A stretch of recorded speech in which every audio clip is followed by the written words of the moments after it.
Thank you very much, Madam Speaker. It gives me great pleasure today to speak to Bill 175, Connecting People to Home and Community Care Act, introduced by the Deputy Premier and Minister of Health. Speaker, we are living through some extraordinary times. Ontario is dealing with an unprecedented challenge brought about by the COVID-19 pandemic. This challenge has revealed some of the vulnerabilities within our healthcare system. However, it has also shown us the resilience of the Ontario spirit and our ability to pull together as Ontarians and as Canadians of all stripes to face an invisible enemy together. I'd like to take this brief moment to acknowledge the incredible work of my colleagues, healthcare workers, who have led the fight in the front lines with courage, compassion, dedication, and love. Love for our patients, for our communities, for the interdisciplinary team, and love for our province. As some of you may know, I have had the unique opportunity to join the fight against COVID-19, put my scrubs and stethoscope on, and join my nursing colleagues in the emergency room of a local hospital. What I have seen was at times scary, at times challenging, at times heartbreaking, but on other days, team-building, encouraging, empowering, and hope-giving. What I'm trying to say, Speaker, is that this pandemic has brought on a roller coaster of emotions and pressure, not only on our political leaders and community leaders, but also on our incredible healthcare force, who has truly stepped up to the plate. Speaker, I would also like to take a moment for a personal liberty to give a special recognition and shout-out to my incredible nursing colleagues at Etobicoke General Hospital, ER, who are watching us right now.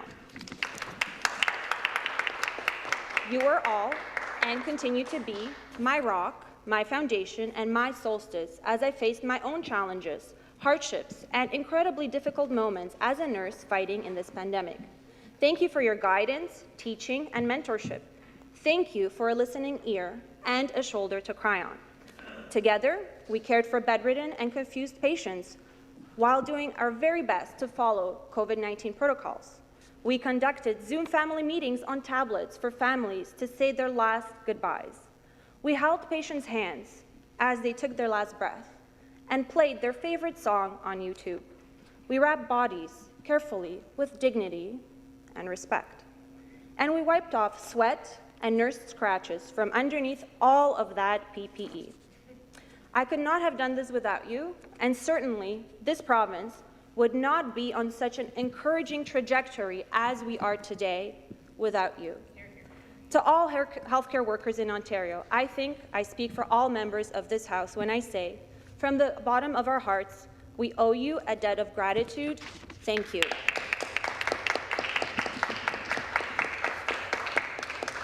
Speaker, when our government was elected a little over 2 years ago, we were elected with a substantial mandate to be a government for the people. One of the central tenets of our government's election platform was ending hallway healthcare, or hallway nursing, as I like to call it. As Canadians and as Ontarians, we take great pride in our publicly funded, world-class healthcare system. Unfortunately, due to mismanagement and complete lack of vision and planning under the previous administration, our healthcare system has found itself in a state of fragmentation, disarray, and chaos.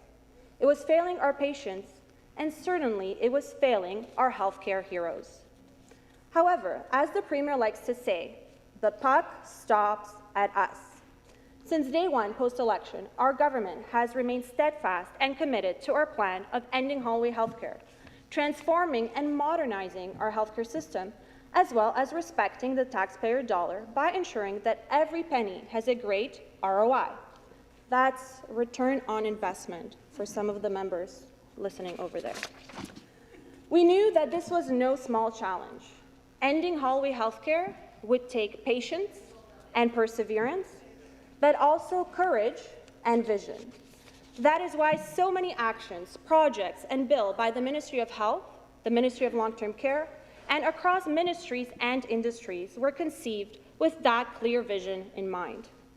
The Connecting People to Home and Community Care Act 2020, which was introduced in February, is yet another concrete action, another defined and measured step we are taking to bring home care into the 21st century, but also to achieve our overarching vision of ending hallway healthcare.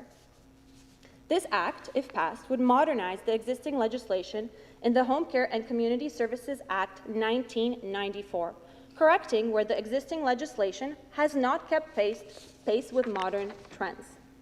While historically successful, the Home Care and Community Services Act 1994 requires modernization to meet the demands of this era. Our government has identified several factors where the existing legislation has failed to keep pace, as it is more than a quarter-century old. Speaker, in fact, the Act is older than the youngest member of this Assembly, so we can agree that a generational update is needed. First, the Home Care and Community Services Act has not kept pace with Ontario's changing demographics, including an increasingly aging population, a population with more complex healthcare needs, a population that lives longer and is more culturally and linguistically diverse. This new piece of legislation will ensure that innovative solutions are placed at the forefront of decision-making in our healthcare system, so that new dilemmas can be solved with a new and informed lens.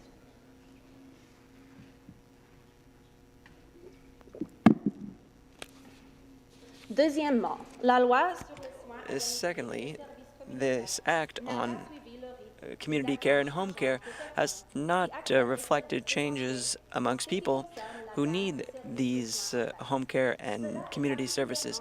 This is particularly the case when it comes to patients seeking healthcare services in the comfort of their own homes. Thanks to this innovative legislation, our healthcare system will be able to respond to these growing needs in healthcare. This means that patients will be more comfortable and more satisfied by the care they receive. This legislation will allow us to keep people in their homes in better health and will allow healthcare teams to work together by integrating healthcare, home care, and primary care, and furthermore, to deal with obstacles when it comes to access to information. This is particularly relevant as we continue the fight against COVID-19, and it is therefore very important to make sure that vulnerable patients are as comfortable as possible. For Franco-Ontarians, this bill reaffirms our government's commitment towards Francophone communities within our healthcare ecosystem. More specifically, this bill means that community and health and home care will be under the governance of the Interconnected Care Act. This act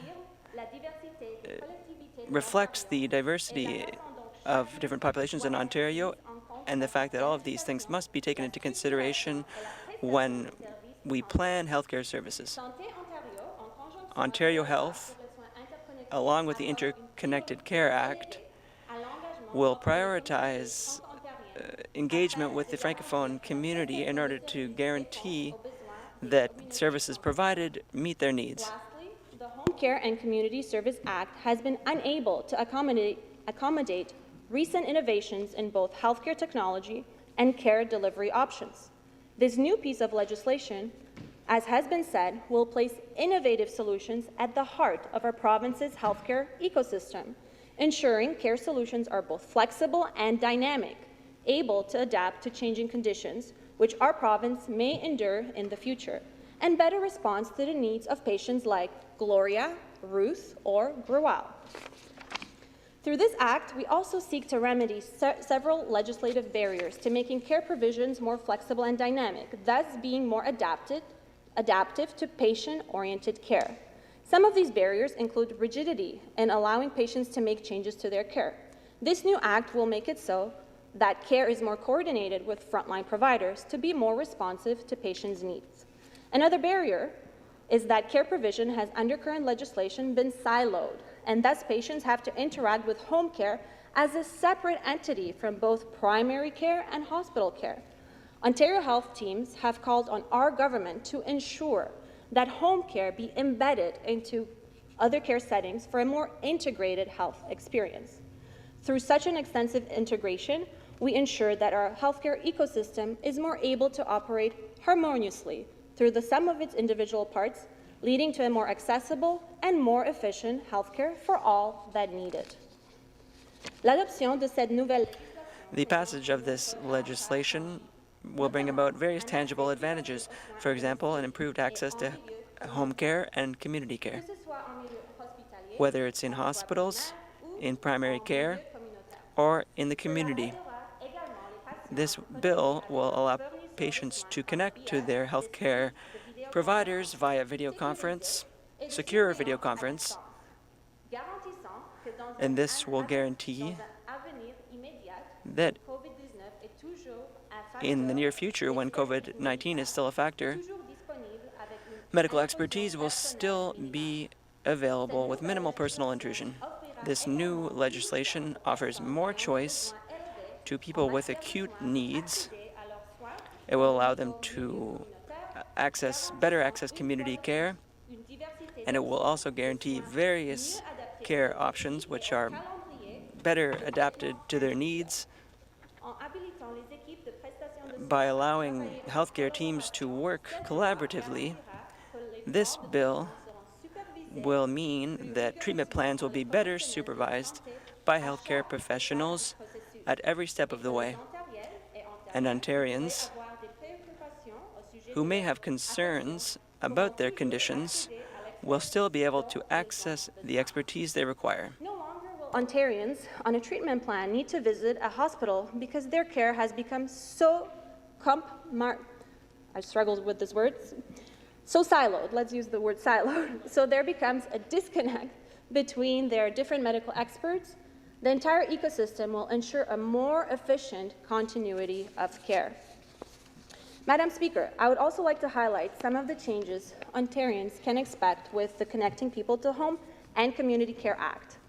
While the previous legislation placed restrictions on changing care plans without formal reassessments and limited the ability to make changes to established care plans which may better meet patient needs as they develop, this new legislation allows for flexibility in care planning requirements to support a more responsive delivery of care centered on patient outcomes. As it stands in the current legislation, the Home Care and Community Services Act places capped restrictions on the amount of services to be received, thereby capping capacity to care for certain patients who may require more attention than others. In our proposed legislation presented to the House, there will be absolutely no service maximums, thereby enabling the provision of care to be based on identified patient needs, resources, outcomes, of course, as directed by our medical professionals. In comparison, our current system enforces a per-hour and per-visit-based approach to delivering care. This simply cannot be allowed to continue. We are failing Ontarians like Gloria, Ruth, and Grual, who are vulnerable, Ontarians who require extensive care plans, Ontarians whose wounds or conditions may not heal in 1 hour, 3 times a week slot, according to schedule. This legislation will right this wrong. Dans le projet de loi, in the Bill 175, we propose a flexible approach that allows innovative care models, such as supporting and stopping consultation care. Our new measures propose a new model of supplying services at home that will support patients and will that have needs that are too high to be taken at home, but do not need intensive care at the hospital or in long-term care.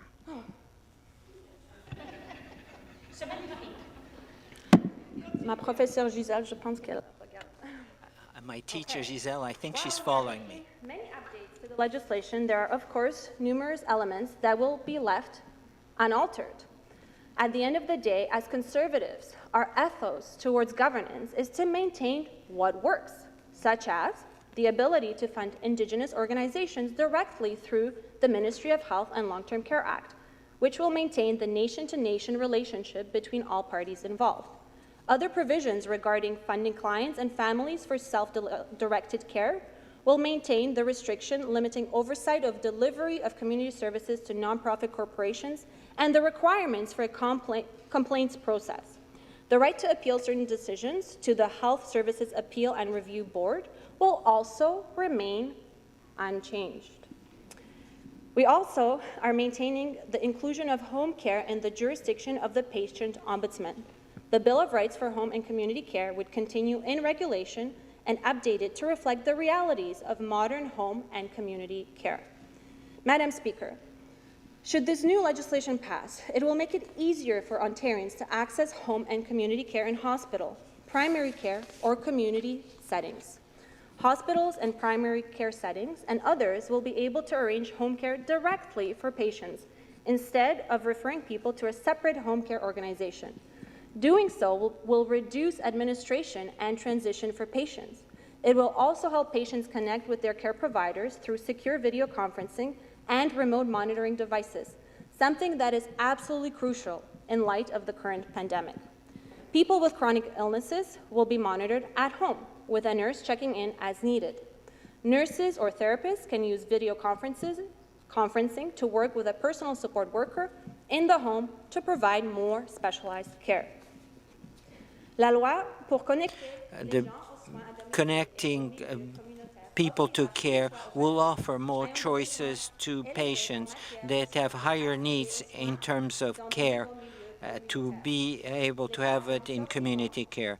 Patients will leave hospital and go to a transition care institution to gain functionality and force before going back home.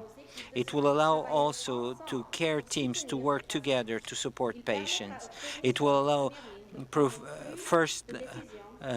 frontline providers to make decisions by integrating home care to primary care and to hospital care, and access to information will support better the patient. Some of our top medical professionals who have come out in support of the Connecting People to Home and Community Care Act, because their reactions to this bill has given me, as an RN, the confidence to stand wholeheartedly behind it and what it will do to bring our healthcare system into the 20th century. It is with the help and in consultation with people that our government undertakes decisions with regards to our world-class healthcare system, because these experts know what gives our medical workers the capabilities and resources that they need to ensure Ontarians are able to receive the care they need when and where they need it. We have a quote from Joanne Poirier, who is the President and CEO of the Victorian Order of Nurses of Canada, and I quote, "On behalf of Vaughan Canada, Ontario's longest-serving home and community care provider, I'd like to thank the Government of Ontario for recognizing the need to modernize the rules governing this vital component of healthcare delivery. They have listened to feedback, including the imperative to ensure that gaps in home and community care are addressed. We look forward to participating in the consultation process with a focus on strengthening capacity in the home and community care system to better enable the delivery of patient-focused healthcare in Ontario. This is an important next step towards achieving the vision of government's Ontario Health Team Transformation Initiative." So, Speaker, in summary, I, for one, as a healthcare provider in Ontario, am excited about the opportunities and the possibilities that Bill 175 proposes. I look forward to being able to provide better, innovative, integrated, holistic, and patient-focused care to my patients. I look forward to working in an Ontario Health Team in collaboration with my colleagues in home and community care.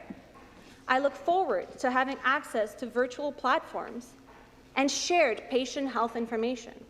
I look forward to seeing the positive health outcomes for my patients as they access care through one team 24/7, which supports them throughout their healthcare journey, regardless of their physical location.